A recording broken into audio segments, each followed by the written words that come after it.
Welcome to Donkey Stomp. Today's topic, fiscally conservative and socially liberal.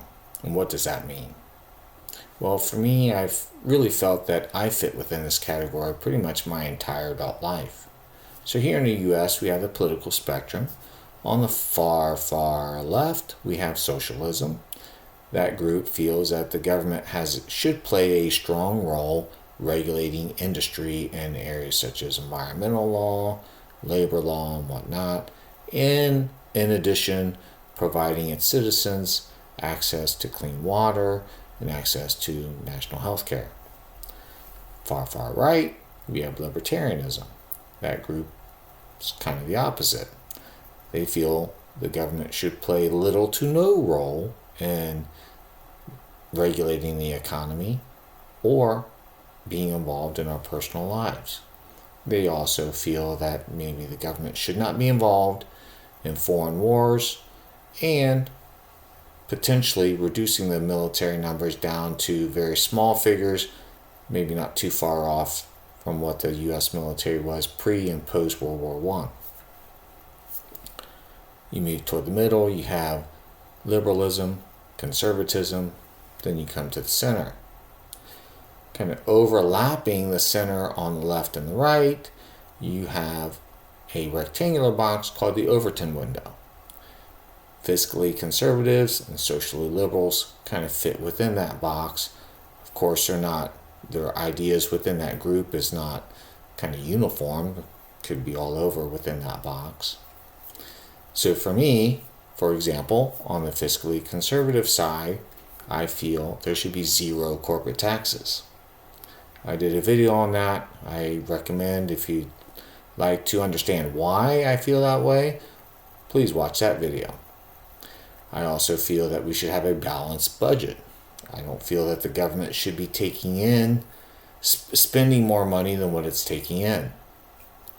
On the socially liberal side, I feel that the government does have a role in regulating industry in areas such as environmental law.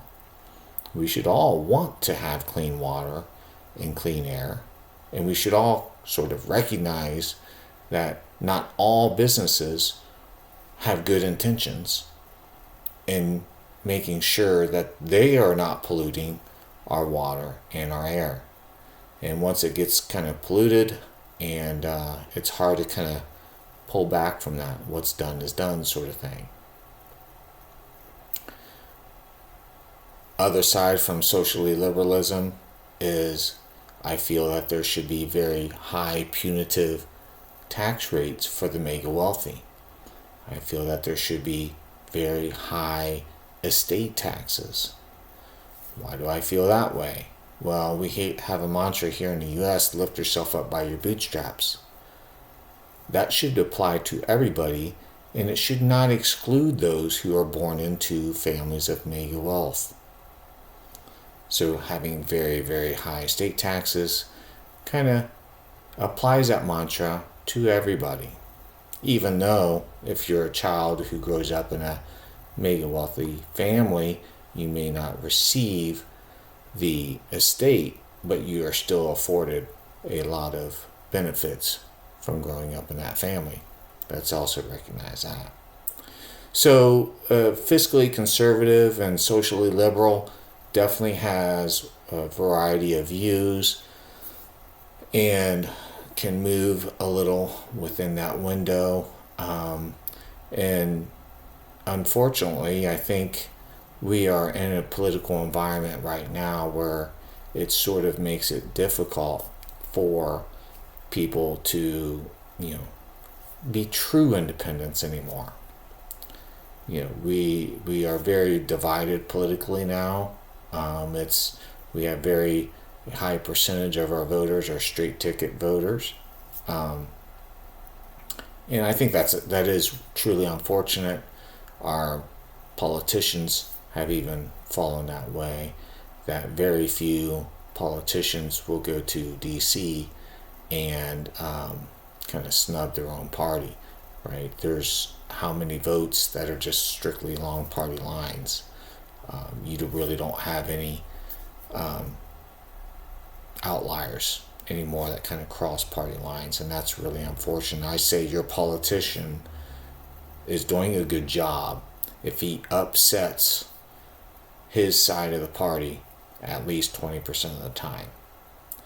You know that politician understands that his party doesn't have all the answers.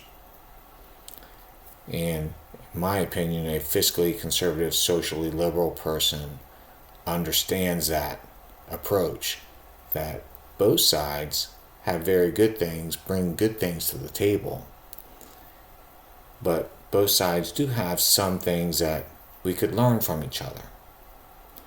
And that's where those within that Overton window have a strong, important role in our political system by kind of managing everybody outside that window and trying to bring them together. We haven't done a really good job of that lately. I think it's politicized media is to blame. And, I hope that more people will fit within that Overton window. They will have a variety of views different from my own that puts me in that window. Well, I hope you enjoyed this video, and if you do, please like, subscribe, share. I highly recommend that you leave a comment, leave a request for a future video topic. Always looking for good ideas to share with you all out there. And for everyone out there watching, don't be afraid to lead the pace and keep stomping.